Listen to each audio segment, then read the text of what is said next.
Calling corporation చైర్మన్గా ఉన్నాను.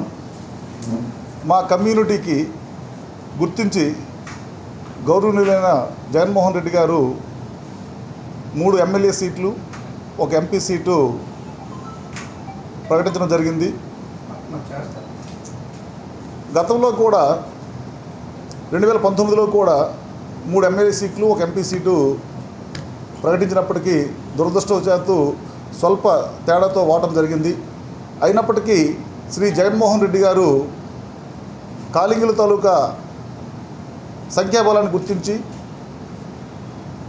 ఒకరికి ఎమ్మెల్సీ గాను, ఇంకొకరికి జిల్లా పరిషత్ చైర్పర్సన్ గాను, ఇంకొకరికి అదే ఇప్పుడు మన ఎంపీ అభ్యర్థి పేరాడ తిలక్ గారికి కాలింగ్ కార్పొరేషన్ చైర్మన్ గాను నిర్వహించడం జరిగింది. గెలిచిన అభ్యర్థికి